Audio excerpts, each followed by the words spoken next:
So it seems we have got our spokesperson for the SABC back on the line. It's regarding the rights issue between the South African Broadcasting Corporation and the South African Football Association. The SABC says it will broadcast the match, Seychelles versus Bafana Bafana, on Tuesday, as those rights don't reside with the National Football Association. And this is in direct opposition to what the Federation are saying. The public broadcaster says that the failure to reach a new agreement with SAFA for rights to show matches of the national teams, both men and women, is unfortunate.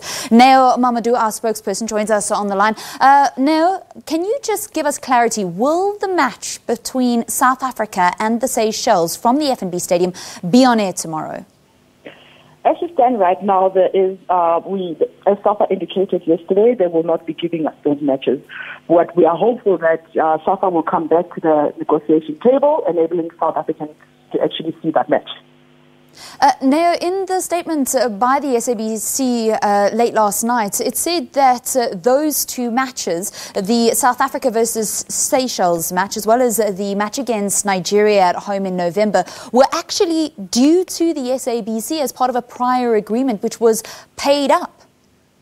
Yes, just to bring this into perspective, we made a commercially viable offer to SAFA to enable the public broadcaster to deliver football matches to South African audiences on its platforms. And this offer was rejected by SAFA. The offer was made following the expiry of the contract between us and SAFA, which expired at the end of April this year. On the previous contract, there were respective obligations and milestones between the parties, and the SABC has met its milestones, including the full and final payment of its obligations under that contract. The outstanding SAFA obligations that are due to us at the SABC are the remaining 2019 AFCON qualifier matches, which are the Bafana Bafana versus Seychelles for this Saturday and Bafana Bafana versus Nigeria on the 17th of November. So now, if we're in our full right to showcase those matches, then why aren't we as the SABC? Well, like I said, it is unfortunate that we've reached this deadlock with SAFA, and we are hopeful that we'll still go to the negotiation table and resolve this matter. But as it stands, the match tomorrow, as SAFA indicated, will not be broadcast unless we reach an amicable solution. Would the SABC take SAFA to court, because they would then, as it stands, they would be going against a contract that is still valid?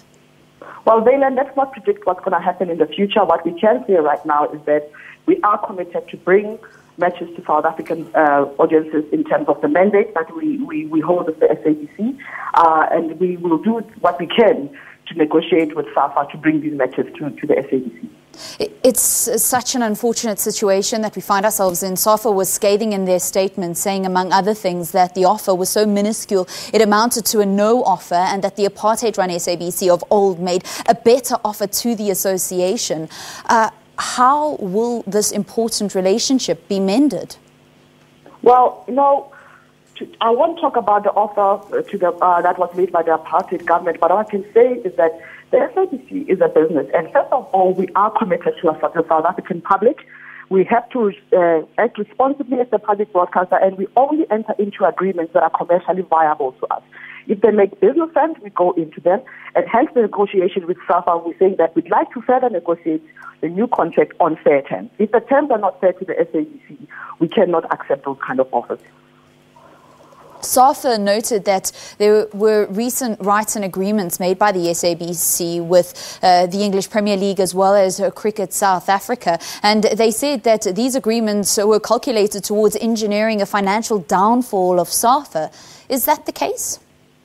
We are not engineering any downfall of any entity, but what I'd like to say is that those investments that you're referring to fit into the SABC's business strategy of increasing audiences and revenue by delivering compelling and entertaining content.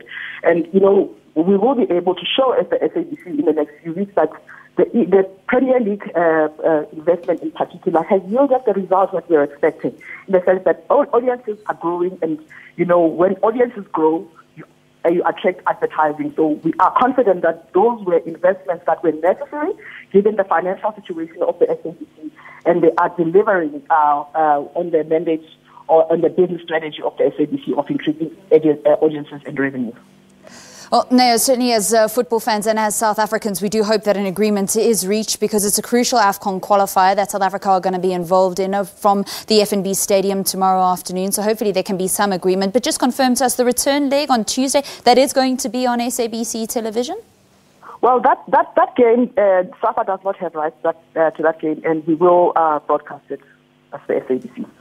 Lovely stuff. Thank you very much. That's Neo Momodu, who is the SABC spokesperson, just shedding a little bit more light on the current situation between the broadcaster as well as the South African Football Association, and whether we will or will not see our national men's and women's team on the public broadcaster. Thanks for your time this morning.